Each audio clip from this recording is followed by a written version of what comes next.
Students and friends, good morning. ఈరోజు మనం 27వ శ్లోకం ముఖాసారంలోది నేర్చుకుందాం.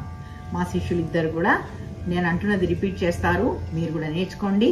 ఈ పద్యానికి అర్థ తాత్పర్యాలు కూడా నేను చెప్తాను.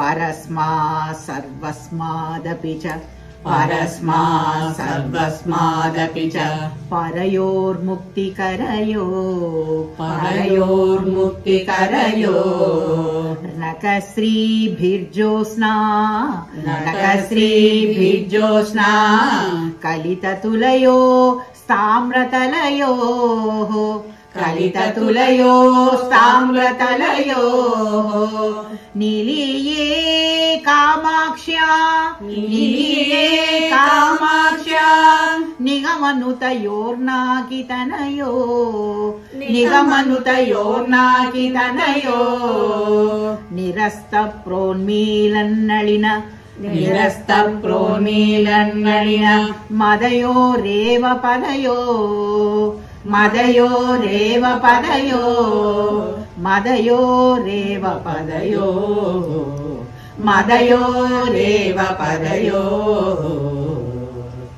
పరస్మా సర్వస్మాదపి చ పరస్మా సర్వస్మాదపి చ పరయోర్ముక్తికరయో పరయోర్ముక్తికరయో నకశ్రీభిర్జోత్స్నా నకశ్రీభిర్జోత్స్నా కలితతులయో స్తామ్రతలయో కలితతులయో స్తామ్రతలయో నిలీయే కామాక్ష్యా నిలీయే కామాక్ష్యా నిగమనుతయోర్నాకితనయో నిగమనుతయోర్నాకితనయో నిరస్త ప్రోన్మీలన్నళిన నిరస్త ప్రోన్మీలన్నళిన మదయోరేవ పదయో మదయోరేవ పదయో మదయోరేవ పదయో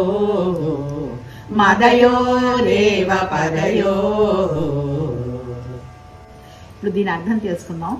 పరస్మాత్ సర్వస్మాదపి చ అంటే పరమైనటువంటి సమస్తమైన పరయోర్ముక్తికరయో పరములైన ముక్తిని కలిగించేటువంటివి నకశ్రీభిర్జోత్స్నా గోళ్ల కాంతుల చేత ఆవిడ గోళ్ళు కాంతులు ఎలా ఉన్నాయట కలితతులయో స్తామ్రతలయో అంటే వెన్నెలలో ఏర్పడినటువంటి పోలికతో తులతూగేవన్నమాట. నిలీయే కామాక్ష్య అంటే ఆ కామాక్షి పాదాలు ఎలా ఉన్నాయట నిగమనుతయోర్నాకినతయో వేదముల చేత స్తుతింపబడేవన్నమాట, దేవతల చేత నమస్కరించబడేవి. నిరస్త ప్రోన్మీలన్నళిన మదయో అంటే దేవతల చేత కూడా నమస్కరించబడేవి. రేవ పదయో అంటే వికసిస్తున్నటువంటి కమలాలు గర్వంగా ఉంటాయట, ఆ గర్వాన్ని ఆ అమ్మవారు పోగొడుతుందట.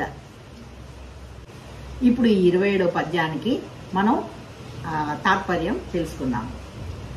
పరమైన అన్నిటికన్నా పరమైనవి కామాక్షి దేవి పాదాలట. అవి సంసార దుఃఖం నుంచి విముక్తిని కలిగిస్తాయి. ఆమె గోళ్ల కాంతులు వెన్నెలతో తులతూగుతాయట. ఆ పాదాలు ఎర్రని తళాలు కలవి, వేదాల చేత స్తుతింపబడేవి, దేవతల చేత నమస్కరింపబడేవి, వికసిస్తున్న కమలాల గర్వాన్ని పోగొట్టేవి. అలాంటి దేవి పాదాలలోనే నేను తలదాచుకుంటాను తల్లి అని ఆ సాధకుడు ఆవిడ్ని వేడుకుంటున్నట్ట.